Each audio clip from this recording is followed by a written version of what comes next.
तो ये सच है कि बंगाल में पीरजादा अब्बास सिद्दीकी की सियासत मुस्लिम वोटों की इमारत पर टिकी है, लेकिन अब्बास सिद्दीकी बंगाल में मजहबी सियासत की धुरी बन गए। ध्रुवीकरण की राजनीति के बीच पीरजादा का सितारा कितना चमकेगा ये तो 2 मई को ही पता चलेगा। लेकिन पीरजादा के समर्थक इस बार बंगाल में दीदी की हार की भविष्यवाणी कर रहे हैं। आखिर इसकी क्या वजह? टीवी 9 भारतवर्ष के रिपोर्टर अभिषेक उपाध्याय की ये अगली रिपोर्ट देखिए।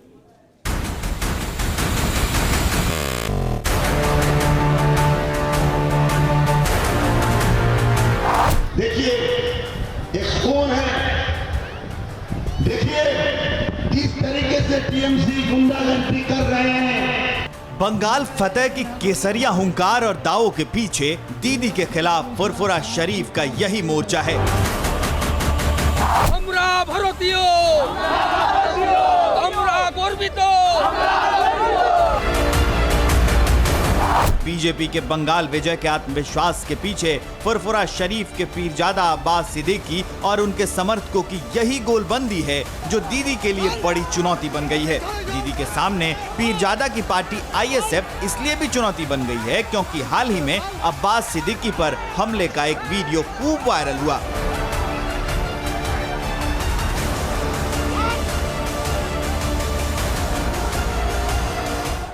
हमले के लिए टीएमसी के एक नेता शौकत मुल्ला पर आरोप भी लगा। हमले के वायरल वीडियो की अब्बास सिद्दीकी ने पुष्टि की।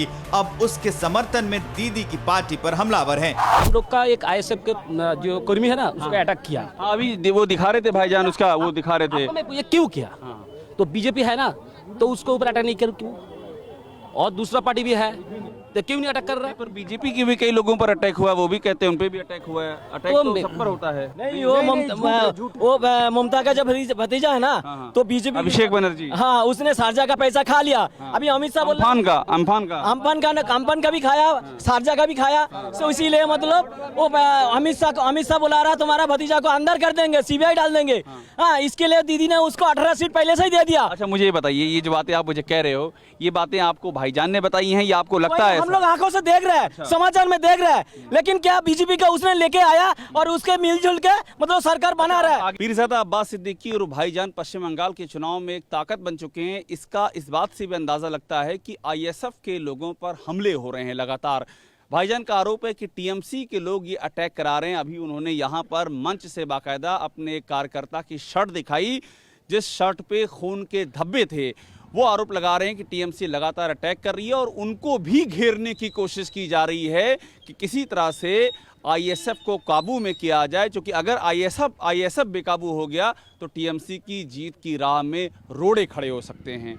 पीरजादा अब्बास सिद्दीकी कभी दीदी के कट्टर समर्थक थे, लेकिन बागी हो जाने के बाद दीदी अब उन्हें कोबरा से भी खतरनाक बताती हैं। बंगाल के सियासी खेल में सांप्रदायिक ध्रुवीकरण सबसे विश्वसनीय हथियार बन गया है। टीएमसी के अलावा दूसरी पार्टियां पीरजादा को इसी सांप्रदायिक खेल का बड़ा मोहरा मान रही हैं, लेकिन पीरजादा के समर्थक इसके पीछे भी दीदी की सियासी रणनीति बता रहे हैं। भाईजान को वो लोग सांप्रदायिक बोलते हैं, तृणमूल कांग्रेस बोलते हैं, टीएमसी बोलता है, ज्यादातर बोलते हैं। इसलिए बोलते हैं कि टीएमसी जो है कोयल का डीम काग के भाषा पर रखता है।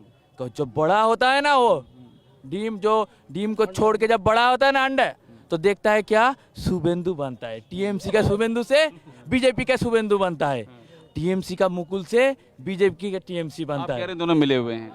अरे हम क्या कह रहे हैं, हम खुद क्यों गए? ये पश्चिम बंगाल और भारतवर्ष का आदमी देख रहा है। दीदी ये कह रही हैं कि बीजेपी को हराने के लिए सब माइनॉरिटी, सब मुसलमान हमारे साथ है। उनका बयान अभी हाल ही में आया था, आपने सुना होगा। तो ये बयान तो वो दे रही हैं हर तरफ के मुसलमान हमारे साथ आओ। दूसरा मई में सब रिजल्ट, दूसरा में जब रिजल्ट निकल जाएगा, बक्स खुलेगा, उसको सब बात खोल जाएगा। असर नहीं होगा दीदी के कहने का मुसलमान हमारे साथ? कुछ नहीं असर है। एक्चुअल ये है पछला 175 पछला विधानसभा। एक्चुअल यहाँ लड़ाई है भाईजान के साथ, संयुक्त मोर्चा के साथ। यहाँ बीजेपी का लड़ाई है। मेरा रिक्वेस्ट है टोटल पछला वासी से, बीजेपी से आप ये कह रहे हैं? मेरा लड़ाई टीएमसी लड़ाई नहीं है, टीएमसी थर्ड हो गया ऑलरेडी, तय हो गया। मेरा पूरा भाईजान का काफी असर पड़ रहा है इस इलाके में जहाँ जहाँ वो लड़ रहे हैं ना। हाँ जी भाई साहब, तो आप एकदम कितनी सीटों पे, आप तो समझदार, आप तो सरपंच रहे हैं, कितनी सीटों पे भाईजान का असर, एक आइडिया दीजिए मुझे। भाईजान तो 37 सीट में लड़ रहे हैं। 37। असर कितनी सीटों भाईजान का पड़ रहा है, भाईजान के खड़े होने? पूरा वेस्ट बंगाल में कम से कम हम लोग 180 से 90 सीट संयुक्त मोर्चा को मिलेगा। ये हमारा विश्वास है। ये विश्वास लेके हम मैदान में उतरे। पीरजादा के समर्थक डंके की चोट पर ऐलान कर रहे हैं कि दीदी इस बार चुनाव हार जाएंगी। यहां तक कि अब्बास सिद्दीकी के सपोर्टर इस बार अपने नेता को बंगाल का किंग मेकर बता रहे हैं। भाईजान जीत जाएंगे? 100%। अभी तक आप बोल नहीं रहे थे। पक्का जीत जाएंगे? 50,000 वोटे जीतेगा। पर भाईजान खुद तो लड़ ही नहीं रहे हैं, पता है आपको? नहीं लड़ेगा। साथ क्या लोग लड़ रहा है? हाँ इधर आइए चाचा, आइए इधर आइए, इधर आइए, बहुत समझदार आदमी, आइए। साथ के भाईजान खड़ा नहीं हुआ तो उसका आदमी खड़ा हुआ। हाँ वो तो आराम से 50,000 में जीत जाएगा। जिसपे भाईजान का हाथ होगा वो जीत जाएगा। हाँ भाईजान का भाईजान ही जीतेगा। खिलाएगा खिलाएगा सबको। वो नया खेला है वो नया खिला, वो कोच बन के खिलाएगा सबको। अच्छा भाईजान हो किंग मेकर होगा 2021 में। के खिलाने का फायदा किसको मिल जाएगा? फायदा का आदमी को मिलेगा। हम पश्चिम बंगाल का लोगों का मिलेगा। किसी पार्टी को तो नहीं मिल जाएगा? नहीं पार्टी नहीं है, पक्का? इधर जनता का मिलेगा। जीत हार में ये माना जा रहा है कि भाईजान की अहम भूमिका होगी जो सत्ता का समीकरण बनेगा, और खास तौर पर टीएमसी जिस तरह से जिक्र कर रही है और मुसलमानों को आगाह कर रही है पीरजादा अब्बास सिद्दीकी से, वो एक बात इस बात का इशारा करता है कि भाईजान इस पूरी जो सत्ता की लड़ाई है, इस लड़ाई का बेहद ही महत्वपूर्ण पहलू बन चुके हैं।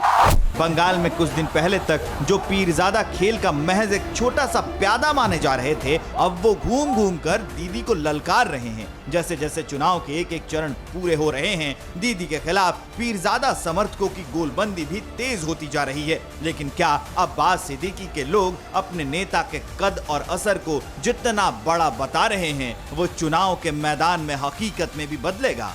पहली बार भाईजान चुनाव लड़ रहे हैं, पहली बार, इसके पहले कभी आए नहीं थे, पहली बार लड़ रहे हैं। पहली बार में इतना आप लोगों को हाँ 2 महीने का पार्टी है, 2 महीने की पार्टी पे आप लोग इतना इतबार कर रहे हो, जो अभी सिर्फ 2 महीने की, जिसने कोई चुनाव भी नहीं लड़ा अभी तक, ऐसा क्यों? भाईजान जो बोल रहा है ना, भाईजान जो बोल रहा है सबके लिए बोल रहा, सबके लिए बोल रहा, सब आदमी भी जल रहा। क्या कह रहे हैं आप? उसके ऊपर विश्वास है। दूसरा जो पार्टी है ना, सबके ऊपर से दिल उठ गया है। विश्वास अभी आप लोगों ने आजमाया भी नहीं है, अभी तो शुरुआत है। नया आया है, इसके लिए लोग ज्यादा आजमा रहा है कि आजमा के देखे जीतेगा के काम कैसा करेगा। यार मेन बात है, इनका कोई फैमिली में ना कोई दोगलापन नहीं है, सब सच के लिए लड़ाई लड़ता है। फुरफुरा शरीफ की बात कर रहे हैं? हाँ सच के लिए लड़ते हैं, और ये भाईजान भी जो है ना, ये सच के लिए ही लड़ते हैं। अच्छा, जीतने के बाद आमतौर पर लोग बदल भी जाते हैं, तो कैसे यकीन है कि भाईजान जो आज हैं वही रहेंगे? इसके ऊपर 100% गारंटी है कि बदली नहीं होगा, एकदम यकीन है आपको? दुगलापन नहीं करेगा। तो भाईजान के समर्थक जो हैं भाईजान के साथ पूरी तरह से एकजुट हैं। इनको आप कोई भी तर्क दीजिए, लेकिन इनका यकीन भाईजान से डिगता नहीं है, और इनको लगता है कि भाईजान के आने से नई राजनीति शुरू होगी। दीदी की बातों पर, टीएमसी की बातों पर इनका बिल्कुल भी एतबार नहीं है, और ये जो यकीन है इनका, यही यकीन पश्चिम बंगाल की राजनीति का एक बहुत ही दिलचस्प मोड़ बन चुका है। कैमरामैन चेतन शर्मा के साथ अभिषेक उपाध्याय है, ट्रेन भारतवर्ष, हावड़ा। फिक्र आपकी, सोमवार से शुक्रवार रात 9 बजे सिर्फ TV9 भारतवर्ष पर।